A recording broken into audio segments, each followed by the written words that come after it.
নমস্কার, কেমন আছেন সবাই? আশা করি সবাই খুব ভালো আছেন, সুস্থ আছেন। আমরাও বেশ আছি। আমি কৃষ্ণা কম্বোডিয়ার আজকের নতুন আরেকটি ব্লগে আপনাদের সবাইকে জানাই অনেক স্বাগত। তো আজকে তো শনিবার, আর শনিবার মানে আমাদের সকালবেলা ঘুম তো ভাঙতেই চায় না। তবে আপনাদের দাদা কিন্তু সকালবেলা উঠেই তার অফিসে চলে গেছে, আর আমি তো উঠে গেছি। আর আমার ছেলে কি করছে দেখুন, সে এখন 9:30 বাজে, আর সে এখন ঘুম থেকে উঠে ব্রাশ করছে। সে তো শুক্রবার রাত হলেই বলা শুরু করে কালকে শনিবার, তারপরে রবিবার, এই দুদিন আমি শুধু খেলবো আর মজা করব, আর দেরি করে ঘুম থেকে উঠবো, কোনো পড়াশুনোও করবো না, তাড়াতাড়িও উঠবো না। তো এখন ছেলের একটু ব্রেকফাস্ট বানানোর সময়, তো ভাবছি আজকে একটু অন্যরকম কিছু ব্রেকফাস্ট দেবো, কারণ প্রত্যেক দিনই তো সকালবেলায় ভাত আর ডিম সেদ্ধ খেয়ে যায়। আর আজকে শনিবার বলে সকালে না, দুপুরে আমাদের খাবার হচ্ছে ডাল, একেবারে বাঙালি খাবার, আর আলু সেদ্ধ। যেহেতু রাত্রেবেলায় আজকে একটু স্পেশাল কিছু করার ইচ্ছে আছে, কারণ এখানকার কাম্বোডিয়ান কিছু ফ্রেন্ড, ওরা আমাদের কাছে কিছু খাবার খেতে চেয়েছে। মানে এর আগে আমি একদিন ওদেরকে মোগলাই বানিয়ে দিয়েছিলাম, যেটা ওদের ভীষণ পছন্দ হয়েছে। আর ওরা বলছে ওদেরকে আজকেও বানিয়ে দিতে হবে, যেহেতু কালকে সানডে, তো আজকে শনিবার ছুটি, মানে কালকে ছুটি, তো আজকে সবাই অনেক রাত করেই খাওয়া দাওয়া করবে, মজা করবে। তো বললো যে আজকে ওই খাবারটা বানিয়ে দিতে। এবার ওই খাবারটা বানানোর কথা বলতে গিয়ে আপনাদের জানেন একটা কথা আমি শেয়ার করি আপনাদের সাথে। তার আগে ছেলের স্প্যাগেটিটা আজকে বানিয়ে নিই। আজকে ওকে সকালবেলায় ঠিক করেছি যে স্প্যাগেটি দেবো, ওই জন্য একটু জলের মধ্যে একটু লবণ আর বাটার দিয়ে গরম জলে ভিজিয়ে রাখছি। এরপরে জাস্ট ইন্ডাকশানে একটু দিয়ে নাড়াচাড়া করলে ওটা নরম হয়ে যাবে। তো আমি যখন 6 বছর আগে প্রথম থাইল্যান্ডে গিয়েছিলাম, জানেন আমার ভীষণ অসুবিধে হয়েছিল সব দিক থেকে, খাবার বলেন, থাকার বলেন, কারণ আমি ওদের কালচারের সাথে নিজেকে মানিয়ে নিতে পারিনি। তো আমি যখন এইবার কাম্বোডিয়াতে আসবো জানলাম, তো তখনই আমি মানসিকভাবে ভীষণভাবে একবারে প্রিপেয়ার হয়ে গেছিলাম যে এইবার আমি যখন কাম্বোডিয়াতে যাব, আমি নিজেকে একেবারে জলের মতন করে নিয়ে যাব। মানে ধরুন আপনি যখন কোনো জলকে যখন যে পাত্রে দেওয়া হয়, জল কিন্তু সেই পাত্রের আকার ধারণ করে, এবং জলের মধ্যে আমরা যেই কালারটাই দিই না কেন সেই কালারটাও নিয়ে নেয়।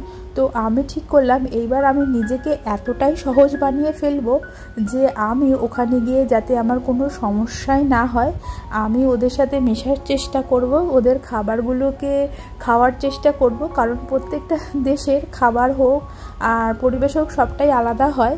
তবে যদি নিজেকে মানিয়ে নিতে পারি, নিজেকে জলের মতো করে নিতে পারি, তাহলে কোনো সমস্যাই হবে না, আর সব সমস্যার সমাধান হয়ে যাবে, আর ভীষণ ভালো লাগবে। তো আমি যখন থাইল্যান্ডে গিয়েছিলাম, আমি প্রথমবার এই ভুলটাই করেছিলাম।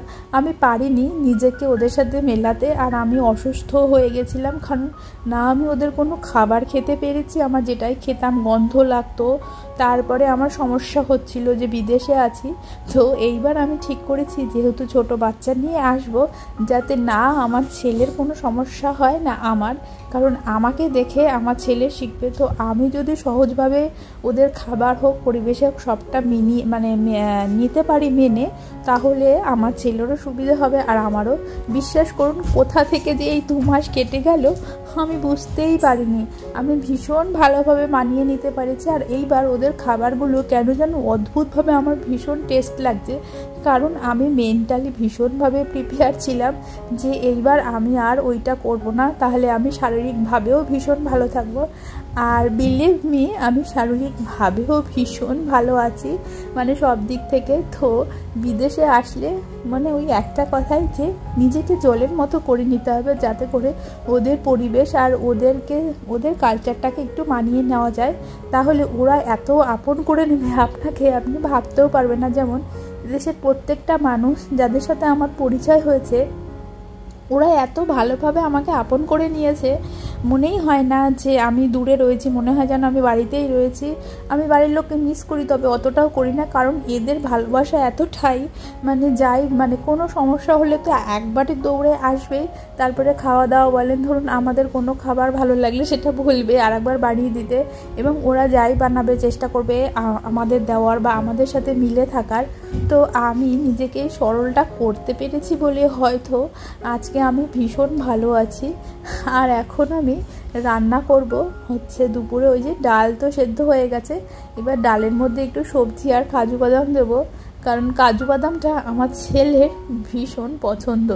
তো এই যে একটুখানি তেল দিয়ে আমি সবজিগুলো জাস্ট এই যে 5 ফোড়ন দিয়ে ভেজে নেব।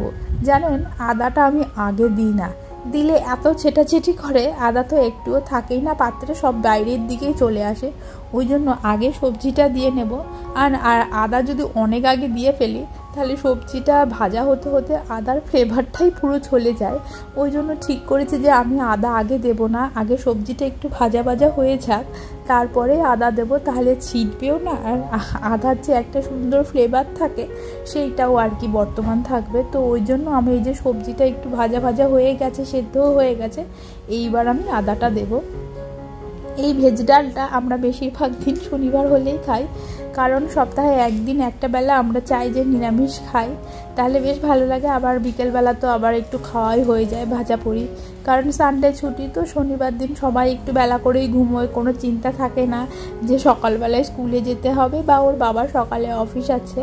তো সেই জন্য আমরা মোটামুটি সবাই আবার একটু গল্প টল্প করে, তারপরে যদি কিছু কেনাকাটা করতে যাওয়ার থাকে সেইটাও করি।